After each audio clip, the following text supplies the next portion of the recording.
Hey guys, it's Elaine, the Ninja Life Coach, and welcome to my channel today. Today, I'm going to read you a little wintertime poem because, baby, it's cold outside. So sit back, grab yourselves a cup of coffee. I'll be right back.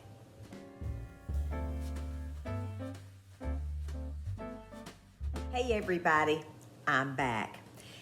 Yesterday, I went to the local thrift store here, and y'all know from my last video, if you watched my thrift store haul where I went with my sister, you will know I love to purchase books at the thrift store.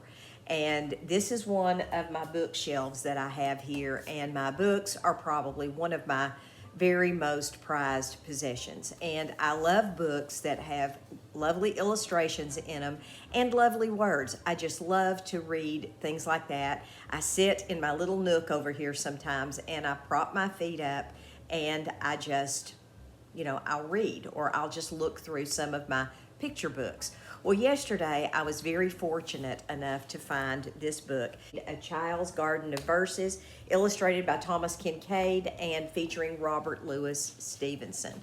And I was reading in there this morning, and sometimes in the morning after I read my Bible or after I do my morning devotion, I like to read a little something that is kind of positive or fun for the day. And I ran across this poem by Robert Louis Stevenson. I had never heard this poem before, but I wanted to share it with you guys today.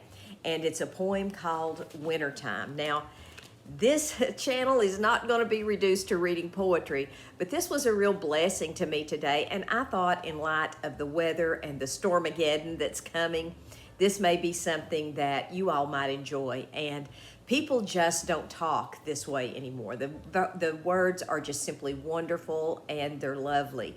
Now, with this being A Child's Garden of Verse, this is written from a child's perspective. And while I can't imagine my grandchildren actually talking like this, sometimes I wish they would. So here is the poem Wintertime by Robert Louis Stevenson. Late lies the wintry sun abed, a frosty, fiery, sleepy head. Blinks but an hour or two, and then a blood-red orange sets again.